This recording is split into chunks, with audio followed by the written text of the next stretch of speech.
France में पैगंबर मोहम्मद की कार्टून छपने के बाद से शुरू हुआ तूफान खत्म होने का नाम नहीं ले रहा है। फ्रांस के राष्ट्रपति इमैनुअल मैक्रों के कार्टून प्रकाशित करने के फैसले का बचाव किया था, जिसे लेकर बांग्लादेश में मंगलवार को फ्रांस के खिलाफ हजारों की संख्या में प्रदर्शनकारी सड़कों पर उतरे और फ्रांस के सम्मान के बहिष्कार की अपील की। ढाका में प्रदर्शनकारी के दौरान मैक्रो का पुतला जलाया गया और जमकर नारेबाजी की गई। प्रदर्शनकारियों ने कथित इस्लामोफोबिया को लेकर फ्रांस के राष्ट्रपति मैक्रो को सजा देने की मांग भी की है।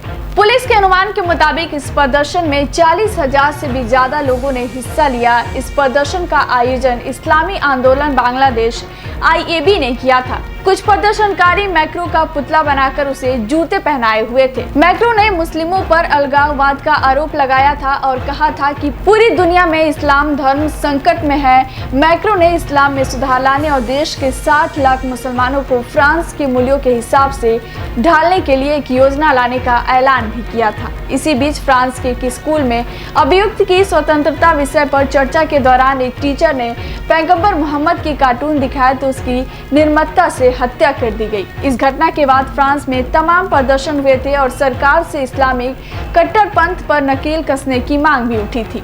मैक्रो ने भी इस हमले की कड़ी आलोचना करते हुए कहा था कि कुछ इस्लामिक चरमपंथी फ्रांस का भविष्य छीनना चाहते हैं। इसके बाद से ही कई मुस्लिम देशों में फ्रांस के राजदूत को निकालने और उनके सामान के बहिष्कार की अपील तेज हो गई है। IAB के वरिष्ठ नेता अताउर रहमान ने बैतुल मुकर्रम मस्जिद से रैली को दिए संबोधन में कहा कि मैक्रो एक ऐसा नेता है जो शैतान की पूजा करते हैं। रहमान ने बांग्लादेश की सरकार से फ्रांस के राजदूत को बाहर निकाल फेंकने की मांग की है।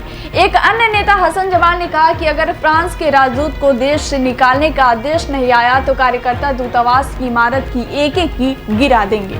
पार्टी के एक युवा नेता नसरुद्दीन ने कहा, फ्रांस मुसलमानों का दुश्मन है जो उनका प्रतिनिधित्व करते हैं, वो भी हमारे दुश्मन हैं। हालांकि ढाका में फ्रांस के दूतावास के करीब पहुंचने से पहले ही इस मार्च को रोक दिया गया। अधिकारियों ने कटीले तार वाले बैरिकेड की मदद से प्रदर्शनकारियों को दूतावास की तरफ से कूच करने से रोका।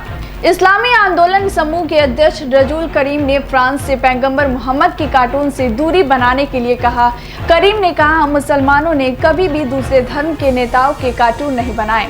अल्लाह ने पैगंबर मोहम्मद को शांति के दूत के तौर पर भेजा था, लेकिन मैक्रो और उनके सहयोगियों ने इतिहास से कुछ नहीं सीखा। करीम ने तुर्की के राष्ट्रपति रेसेप तैयब एर्दोगान की तरह मैक्रो को मानसिक बीमारी का इलाज कराने की सलाह दी। तुर्की के राष्ट्रपति एर्दोगान फ्रांस के खिलाफ सबसे ज्यादा आक्रामक तेवर दिखाए हैं।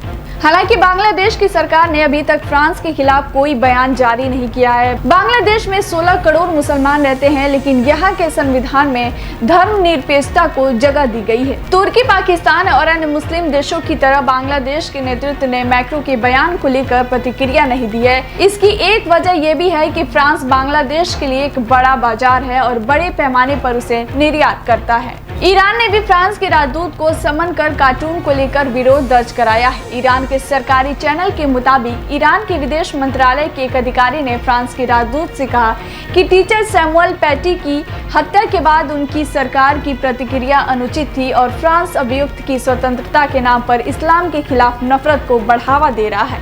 ईरान के शहर कौम में मौलवियों को एक संगठन ने भी सरकार से मैक्रो की आलोचना करने की मांग की है। ईरान के दक्षिणपंथी अखबार वतन-ए-इमरोज ने अपने फ्रंट पेज पर दिए गए एक कार्टून में मैक्रो को शैतान दिखाया है।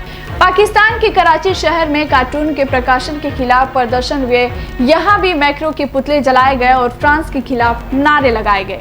सऊदी अरब की तरफ से जारी किए गए बयान में इस्लाम को आतंकवाद से जोड़ने की कोशिश का विरोध किया गया है और पैगंबर के आपत्तिजनक कार्टून छापने की निंदा की गई है। सऊदी के मौलवियों ने भी कार्टून की कड़ी निंदा की, लेकिन पैगंबर के दया, न्याय और सहानुभूति जैसे गुणों को भी रेखांकित किया। एक अन्य मौलवी ने मुस्लिमों से इसे लेकर ज्यादा प्रतिक्रिया नहीं देने की अपील की। कतर की सरकार ने कहा कि मैक्रो की इस तरह से भड़काऊ भाषणों से दुनिया भर के करीब 2 अरब मुसलमान को हिंसा का शिकार होना पड़ सकता है। इससे मुसलमानों के खिलाफ नफरत बढ़ेगी। UAE और सऊदी अरब में सोशल मीडिया पर फ्रांस के सामान के बहिष्कार की मांग तेज होती जा रही है।